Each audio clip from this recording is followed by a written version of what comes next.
Coming up next from the Coconut Grove section of Miami, where it's lush and tropical and lots of woods, the perfect setting for one of the classic cedar fragrances of all time, and that is Tam Dao from Diptyque. I'm going to give you my full review coming up next.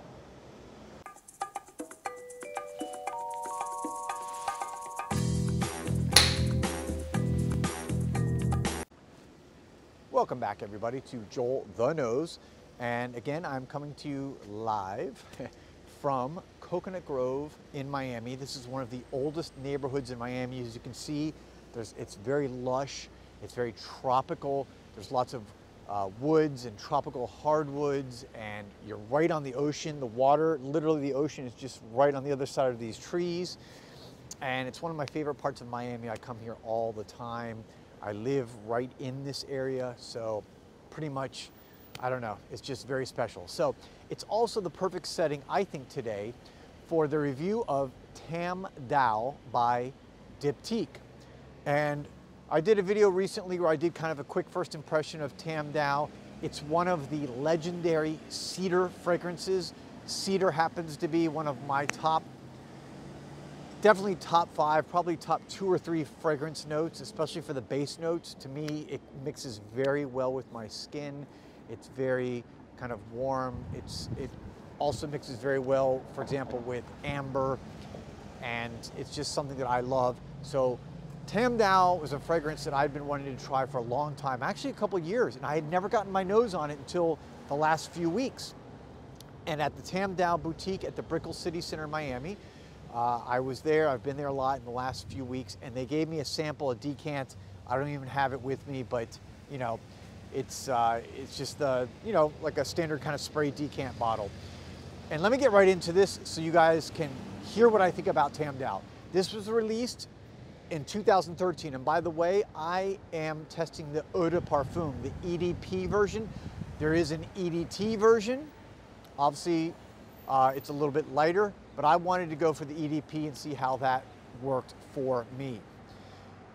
Again, fragrance came out 2013. The perfumer is Daniel Molière.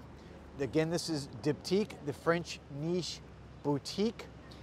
And I'm sorry, yes, by the way, the EDT version came out in 2003. So about 10 years later, 2013, they came out with the EDP version. Let's get right into this. It's a unisex fragrance. I would say it lends a little bit more masculine for the first few hours at the top of the fragrance, but definitely as it dries down, I would say it's perfectly unisex. And yeah, very, very much kind of unisex fragrance. Now, again, you read a lot about this. This is kind of known as a cedar, like wonderkind, a cedar really kind of idol in the fragrance industry, especially the niche world. The notes as listed are sweet lime, coriander, ginger, woody notes, amber, sandalwood, and cedar. So right when you spray it, and I've been wearing this for a few days now, so I have a really good kind of impression of this. Right when you spray it, it's a very warm, dry cedar note. Clearly, I mean, there's no doubt about it, this is a cedar fragrance. For example, recently I reviewed Le Lion by Chanel. That is an amber fragrance, like basically that's it. This is a cedar fragrance, and it's just like that warm kind of dry cedar wood that you would get in, say, a sauna room that's like, you know, planks of cedar wood everywhere where there's like dry heat coming in. That's what this reminds me of. It's very elegant, it's very beautiful. It's like probably the most strongest cedar in an opening of a fragrance that I've ever smelled. Not probably, it is. So if you love cedar, you're gonna love the opening on this fragrance, Tam Dao. It is, boom, cedar in your face. It really kind of transported me into a high-end spa, sitting there with the wood kind of burning around the cedar walls and the cedar seats. Now, I also, I would say maybe after about 30 minutes, it starts to get a little bit sweeter with a touch of sour and sweetness from that lime and that ginger. So the ginger gives me a little bit of the lime, I'm sorry, the sweetness and the lime kicks in, even though it's sweet lime, it comes in and it's not too sour, it's not too rough, it's not too, I guess, harsh. It's very well blended and very nice. And it reminds me of almost like sipping on a ginger ale with lime squeezed in. Almost like there's like a ginger ale lemonade that I've had before, like limeade almost, so like limeade with ginger mixed.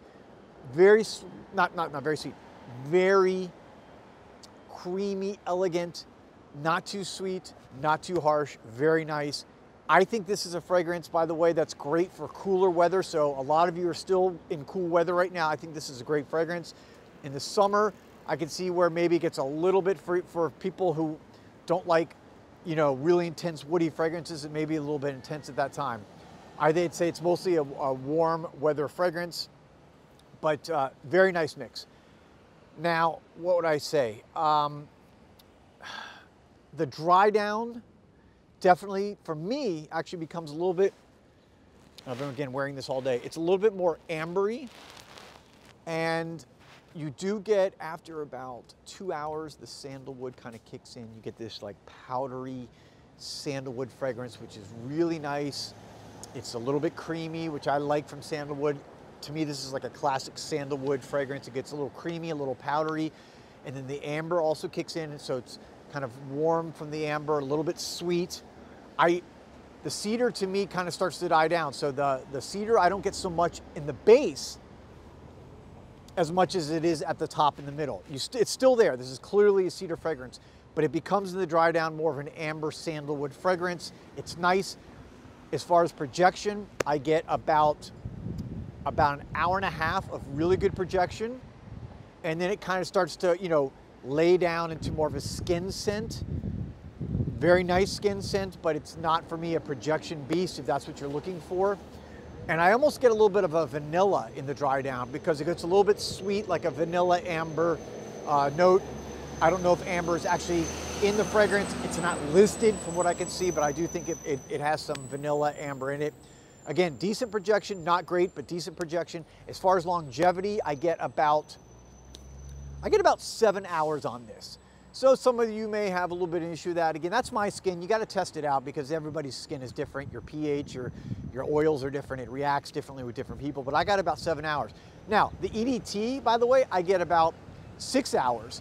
So I don't know if it's worth the price, bumping up the EDP. And just so you know, you can get the 100 ml bottle of the EDT for about $105, which is an excellent, excellent, excellent price.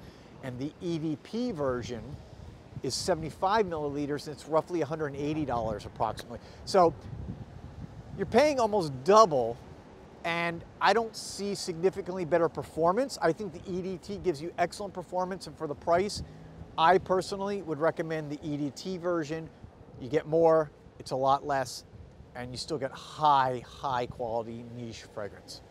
So there you have it. That's my review of the EDP version of Tam Dao. Highly recommend one of the two. Test them both, but I would recommend the EDT version over the EDP. I've worn them both extensively, and I definitely would recommend pulling the trigger on one of these two if you like cedar fragrances, because this really is, you don't get much better when it comes to cedar fragrance, especially for the first couple hours. It is just pure cedar.